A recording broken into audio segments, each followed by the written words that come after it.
Taurus, ang bagong taon ay nagsisimula sa katahimikan, ngunit sa ilalim ng tahimik na ibabaw, malalakas na pagbabago ang nagaganap. Ang universo ay nag-aayos, naghahanda upang dalhin ang yaman at kasaganaan na matyaga mong hinintay. Hindi ito isang biglaang pagsabog ng swerte, kundi isang tuloy-tuloy at matibay na daloy na papalapit sa iyo. Panahon na upang magtiwala sa proseso, alam na ang lahat ng iyong pinaghirapan ay malapit ng magbunga. Ang pagbabago ay maaaring magmukhang banayad sa simula, ngunit huwag magpalinlang, ang pinakamalalakas na pagbabago ay kadalasang nagsisimula sa pinakamaalinsangan at tahimik na mga sandali. Taurus, habang ang bagong taon ay nagbubukas, maaaring mapansin mong nagsisimula ang lahat ng tahimik, halos hindi mo makita, ngunit huwag magpalinlang, ito ang katahimikan bago ang isang malakas na pagbabago. Matagal mong pinaghirapan at pinagkatiwalaan ang proseso, kahit na minsan ay tila hindi nakikita ng mundo ang iyong mga pagsusumikap. Nanatili kang matatag, matiisin, at hindi nagbago, alam mong darating din ang iyong oras. At ngayon, ang universo ay nag-aayos upang dalhin ang yaman at seguridad na matagal mong ninanais. Hindi ito tungkol sa biglaang mga pagpapala o mabilis na tagumpay, kundi ang tuloy-tuloy na pag-akyat ng tagumpay na sumasalamin sa iyong sipag, dedikasyon, at paniniwala sa lakas ng mabagal at matatag na paglago.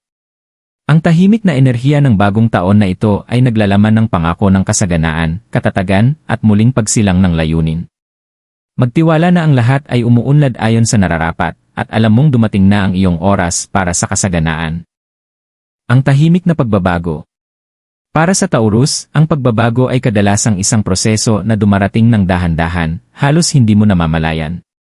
Ngunit sa ilalim ng lahat ng ito, isang malakas na pagbabago ang nagsisimula. Habang nagsisimula ang bagong taon, nagsimula na ang universo sa pag-aayos ng mga bahagi ng iyong buhay sa isang paraan na hindi agad nakikita. Hindi mo agad mapapansin ang malalaking pagbabago, ngunit magtiwala ka na ang enerhiya sa paligid mo ay nagbabago sa mga paraan na susuporta sa iyong pangmatagalang paglago. Isipin mo kung paano nagbabago ang mga panahon, ang paglipat mula sa taglamig patungong tagsibol ay hindi isang biglaang pagbabago. Dahan-dahan ito, bawat maliit na pagbabago ay bumubuo ng isang mas malaking bagay. Ganito rin ang nangyayari sa iyong buhay ngayon. Ang mga oportunidad ay tahimik na pumapasok sa iyong mundo, mga pagkakataon na maaaring hindi mo inaasahan. Baka isang usapan sa isang matandang kaibigan ang magbigay ng ideya para sa bagong negosyo, o isang tahimik na sandali ng pagmumuni-muni ang magdala sa iyo ng bagong pagkakataon sa pamumuhunan. Ang mga tila maliliit na sandaling ito ay bumubuo ng pundasyon para sa kasaganaan na paparating. Habang ang pagbabagong ito ay maaaring hindi magmukhang malaki, ang epekto nito ay malalim. Maaari mong mapansin na ang mga pagsusumikap na inilaan mo, kung sa iyong karera, iyong pinansyal, o kahit sa iyong personal na paglago, ay nagsisimula ng magbunga sa mga paraang hindi agad nakikita ng iba. Ito ang tahimik na pagkakahanay ng iyong mga pagsusumikap, inihahanda ka para sa mga darating na bagay. Ang panahong ito ng tahimik na pagbabago ay ang katahimikan bago ang bagyo, ngunit hindi tulad ng alinmang bagyong naranasan mo na, ang bagyong ito ay magdadala ng pangmatagalang pagbabago. Ang yaman na paparating sa iyo ay resulta ng iyong pagtitiyaga at ng iyong kakayahang magtiwala sa proseso. Ang universo ay gumagalaw sa likod ng mga eksena, inihahanda ang iyong tagumpay, kahit na hindi mo pa nakikita ang buong larawan. Pagtanggap sa katahimikan. Sa abala at kaguluhan ng araw-araw na buhay, madalas ay hindi natin napapansin ang mga tahimik na sandali, yung mga oras na parang walang nangyayari, ngunit sa ilalim ng lahat ng ito, maraming pagbabago ang nagaganap. Para sa Taurus, ang panahong ito ng katahimikan ay hindi dapat katakutan, bagkus, ito ay isang paanyaya upang yakapin ang lakas ng pasensya. Habang ang mundo sa paligid mo ay malakas at magulo, tinatawag ka ng universo na magpahinga, pakinggan ang mga bulong ng iyong puso, at magtiwala sa proseso na nagaganap sa likod ng mga eksena. Ang universo ay gumagana sa mga misteryosong paraan, at minsan, ang pinakamalalalim na pagbabago ay nagaganap sa mga pinakamaingay at pinakatahimik na sandali. Sa katahimikan, nagkakaroon ka ng pagkakataon na itugma ang iyong sarili sa enerhiya ng bagong taon. May isang banayad na kapayapaan sa hangin, isang tahimik na enerhiya na nagtutulak sa iyo upang magnilay at suriin kung nasaan ka na sa buhay. Maaaring hindi mo agad makita ang mga senyales ng pagbabago, ngunit malaman mo na sa ilalim ng lahat ng ito, ang lahat ay patuloy na gumagalaw. Ang pagtanggap sa katahimikan ay mahalaga para sa iyong paglago.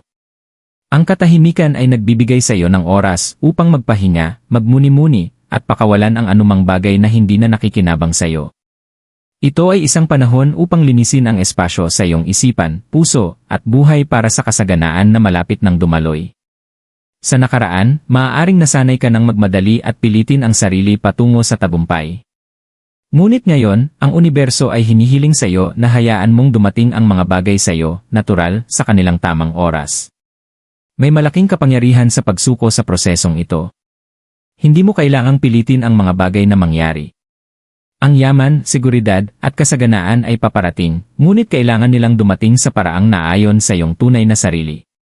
Kapag tumigil kang maghabol at simpleng magtiwala na ang lahat ay naglalatag sa tamang lugar, binubuksan mo ang pinto para tanggapin. Ang mga tahimik na sandali na iyong nararanasan ngayon ay naghahanda ng daan para sa katuparan ng iyong mga pangarap, katulad ng kung paano ang lupa ay nananatiling hindi ginagalaw bago tumubo at lumago ang mga bagong binhi.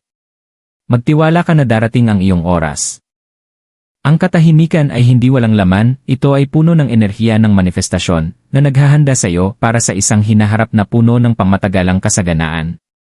Ang lakas ng pasensya. Ang pasensya ay palaging isa sa mga pinakamahalagang bertud ng Taurus. Bilang isang earth sign, nauunawaan mo na ang pinakamagagandang bagay sa buhay ay hindi dumarating agad, dumating sila ng mabagal, matatag, at may hindi matitinag na konsistensya. Ngayon na ang iyong panahon para kumilatis, Taurus. Ang enerhiya ng bagong taon ay sinusubok ang iyong pasensya, ngunit binibigyan ka rin ito ng gantimpala sa mga paraang hindi mo pa lubos na nauunawaan. Ibinuhos mo ang iyong pagsusumikap, nagpakita araw-araw, at nanatiling tapat sa iyong mga layunin kahit na hindi agad nakikita ang mga resulta. Ngayon, habang ang universo ay nagsisimulang kumilos pabor sa iyo, ang iyong pasensya ay binabalik sa iyo ng 10 beses. Ang yaman na paparating ay hindi bunga ng pagmamadali patungo sa tagumpay o pagpipilit ng mga bagay na mangyari. Sa halip, ito ay gantimpala ng iyong tahimik na pagtitiyaga, ng pagtayo ng matatag kahit na ang mga hangin ng pagdududa ay dumaan sa iyong landas. Inilatag mo na ang pundasyon para sa isang tunay na kahanga-hangang bagay, at ngayon, habang nagsisimulang itugma ng universo ang mga piraso, unti-unti mong makikita ang mga bunga ng iyong paggawa. Ang tahimik na trabaho na iyong ginawa, kung ito man ay sa iyong karera, personal na buhay, o mga pinansyal na pagsusumikap, ay naging pundasyon ng sandaling ito. Ang susi sa pagbukas ng yaman na papalapit sa iyo ay ang iyong kakayahang manatiling kalmado, nakatuon, at magtiwala sa proseso sa panahon ng paghihintay. Katulad ng isang halaman na kailangang maghintay upang magtanim ng malalim na ugat bago ito mamulaklak, pinayagan ka ng iyong pasensya na makabuo ng isang matibay na pundasyon na magsusuporta sa yaman at tagumpay na paparating sa iyong buhay. Ang panahong ito ng paghihintay ay maaaring magdulot ng hindi komportableng pakiramdam sa ilang pagkakataon, ngunit malaman mo na ang hindi komportableng pakiramdam ay bahagi ng proseso. Sa paghihintay na ito, pinapino mo ang iyong sarili, ang iyong mga ugali, at ang iyong pag-unawa sa kung ano ang tunay na kasaganaan. Ang pasensya ay hindi lamang tungkol sa paghihintay, ito ay tungkol sa pag-alam na ang lahat ay umuunlad ayon sa nararapat. At kapag dumating ang tamang panahon, ang lahat ng iyong hinihintay ay darating, hindi sa pagmamadali, kundi sa tamang, banal na oras. Ang iyong kakayahang manatiling nakaugat, magtiwala sa proseso, at magpatuloy na umuusad sa iyong sariling bilis ay siyang magdadala ng pagkakaiba sa paglipas ng panahon. Ang yaman ay hindi lamang tungkol sa pera, ito ay tungkol sa pagkakaroon ng pasensya upang lumikha ng buhay na puno ng layunin, katatagan, at kasiyahan. Yaman sa hindi inaasahang lugar. Para sa Taurus, ang yaman ay palaging isang bagay na pinaghirapan, itinayo sa paglipas ng panahon ng may pag-ingat at dedikasyon. Ngunit may paraan ng universo upang sorpresahin ka, at sa taong ito, malamang na matagpuan ka ng yaman sa mga pinaka-hindi inaasahang lugar. Hindi lamang ito tungkol sa pinansyal na kita, ang yaman ay nagpapakita sa iba't ibang anyo, emosyonal na katatagan, mga bagong oportunidad, at mga hindi inaasahang koneksyon na nagdadala sa pangmatagalang kasaganaan. Ang universo ay gumagana sa mga misteryosong paraan, dinadala sa iyo ang kasaganaan sa pamamagitan ng mga daanang maaaring hindi mo pa naiisip noon.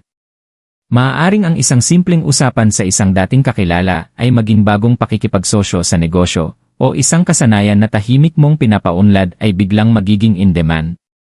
Ang mga sandaling ito ay maaaring mukhang ordinaryo sa simula, ngunit sa pagninilay, mapapansin mo na sila ang mga binhi ng isang mas malaking bagay. Ang yaman na paparating sa iyo ay maaaring hindi magmukhang iyong inaasahan, maaaring hindi ito dumating sa anyo ng bonus o pagtaas sa sahod, ngunit magiging kasing halaga, kung hindi man higit pa. Minsan, ang pinakamalaking yaman ay hindi nasa material na bagay, kundi sa mga oportunidad na nagdadala ng mas mayamang buhay. Isang bagong relasyon, isang mentor na gumagabay sa iyo patungo sa susunod na hakbang, o kahit isang maliit na pamumuhunan na nagiging mas malaking bagay, lahat ng ito ay anyo ng yaman na maaaring hindi mo napansin sa nakaraan. Sa taong ito, mahalaga na manatiling bukas sa mga bagong posibilidad, gaano man kaliit o tila walang halaga ang mga ito sa simula. Ang yaman na hinahanap mo ay maaaring nagtatago sa malinaw na harapan. Palagi kang isang tanda na pinahahalagahan ang sipag at katatagan, ngunit sa taong ito, mapapansin mo na ang landas patungo sa iyong yaman ay hindi palaging tuwid. Ito ay serye ng maliliit, tila hindi magkakaugnay na pangyayari na unti-unting magsasama upang bumuo ng mas malaking larawan. Habang umuusad ang taon, makikita mo ang mga bunga ng mga hindi inaasahang pinagmulan ng yaman, at mapagtatanto mo na tahimik kang ginagabayan ng universo mula pa noon. Magtiwala ka na ang mga hindi inaasahan ay magdadala sa iyo ng pinakamakabuluhang pakinabang. Ang yaman na dumarating sa iyong buhay ay hindi lamang tungkol sa pera, ito ay tungkol sa kasaganaan ng mga karanasan sa buhay, koneksyon, at mga oportunidad na susuporta sa iyo sa mga darating na taon. Ang tipping point. Dumarating ang sandali kung kailan ang lahat ng iyong matiyagang pinaghirapan ay nagkakahanay, at ang tahimik na pagbabago ay hindi na maikakaila. Para sa Taurus, ang sandaling ito ay malapit nang dumating.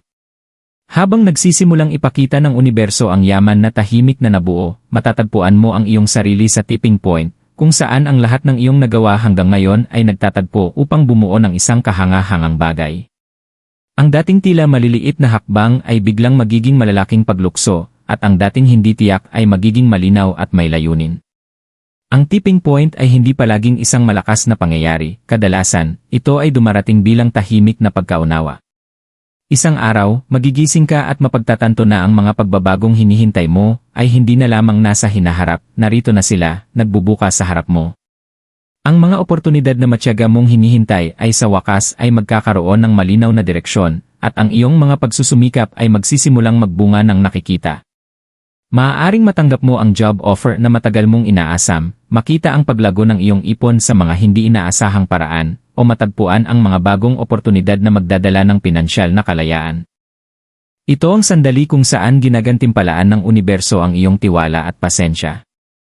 Isa itong sandali ng kaliwanagan, kung saan ang lahat ng magkakahiwalay na piraso ng iyong buhay ay nagkakaisa upang bumuo ng larawan ng tagumpay at katatagan. Maaaring tignan mo ang daang iyong nilakbay at mapagtanto kung gaano ka nakalayo. Ang trabaho, paghihintay, at tahimik na pananampalataya na iyong pinanatili sa lahat ng panahong ito ay hindi na sayang. Ito ang naging pundasyon para sa sandaling ito ng pagbabago. Habang nararating mo ang tipping point, tandaan na huminga at hayaang masiyahan sa mga bunga ng iyong pagsisikap. Ito ay gantimpala para sa iyong katatagan, pasensya, at hindi matitinag na paniniwala sa iyong sariling potensyal. Ang yaman na paparating ay hindi lamang tungkol sa pera, ito ay bunga ng iyong sipag, at ngayon ay dinala na ito ng universo sa iyong buhay ng buong lakas. Ang bagong landas sa harap. Habang nalampasan mo ang tipping point, Taurus, isang bagong landas ang nagbubukas sa iyong harapan, punong-puno ng mga posibilidad, kasaganaan, at malinaw na layunin. Ang pagbabago na tahimik na nabuo ay ngayon ipinapakita ang sarili sa mga paraan na makapangyarihan at pamatagalan. Ang yaman na iyong minanifesta, hindi lamang sa material na aspeto, kundi pati na rin sa mga karanasan sa buhay at personal na paglago, ay sa wakas ay nagsisimulang magbunga. Ang bagong landas na ito ay hindi lamang pagpapatuloy ng iyong dating paglalakbay, ito ay isang bagong kabanata, kung saan ang lahat ay tila nakaalin sa iyong tunay na layunin. Pinaghirapan mo ito, at ngayon ay nakatayo ka sa pintuan ng isang bagay na mas dakila pa. Ang tahimik na mga pagbabago na naganap sa nakaraang taon ay hindi lamang paghahanda, bahagi ito ng plano upang dalhin ka sa puntong ito.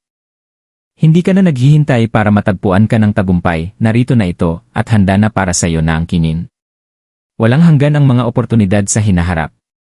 Maging ito man ay pagbabago sa karera, tagumpay sa pinansyal, o mas malalim na pag-unawa sa iyong sariling hangarin at pangangailangan, ang bagong landas ay puno ng paglago at kasaganaan. Ang universo ay nagsama-sama upang dalhin ka eksakto kung saan kailangan mong naroroon, at ngayon ay panahon na upang lumakad ng may kumpiyansa. May kapangyarihan ka na hugisin ang iyong hinaharap ngayon higit kailanman. Ang yaman na paparating sa iyo ay magbibigay ng kalayaan upang gumawa ng mga desisyon na naaayon sa iyong tunay na hangarin nang walang hadlang ng pagdududa o kawalang katiyakan. Ang mundo ay nagbubukas para sa iyo, at habang tumatahak ka sa bagong landas na ito, tandaan na ang tahimik na mga sandali ng nakaraang taon ay naging pundasyon para sa buhay na iyong bubuin. Ito ay simula pa lamang ng isang makapangyarihan at masaganang paglalakbay na magdadala sa iyo ng mas malapit sa iyong pinakamataas na potensyal. Taurus, habang ang taon ay umuusad, ang tahimik na yaman na matyaga mong inalagaan ay sa wakas nagsisimula ng ipakita ang sarili. Ang pagbabago na nagsimula sa katahimikan ay ngayon lumalabas sa liwanag, at kasabay nito ay dumarating ang mga oportunidad, kasaganaan, at pakiramdam ng kasiyahan. Ang kasaganaan na iyong pinaghirapan ay hindi isang pansamantalang sandali, ito ay isang pangmatagalang pagbabago, isa na sumasalamin sa lakas, pasensya, at dedikasyon na ipinakita mo sa buong panahon. Pinagkatiwalaan mo ang proseso, naniwala sa iyong sariling potensyal, at nanatiling tapat kahit na ang paglalakbay ay tila mabagal. Ngayon, habang nakatayo ka sa pintuan ng bagong kabanatang ito, tandaan na ang universo ay iniayos ang lahat ng perpekto para sa iyo. Ang yaman na iyong hinanap ay hindi lamang sa material na kita, nasa kapayapaan, kalayaan, at katatagan na ngayon ay mayroon ka na. Yakapin mo ang landas na hinaharap, Taurus.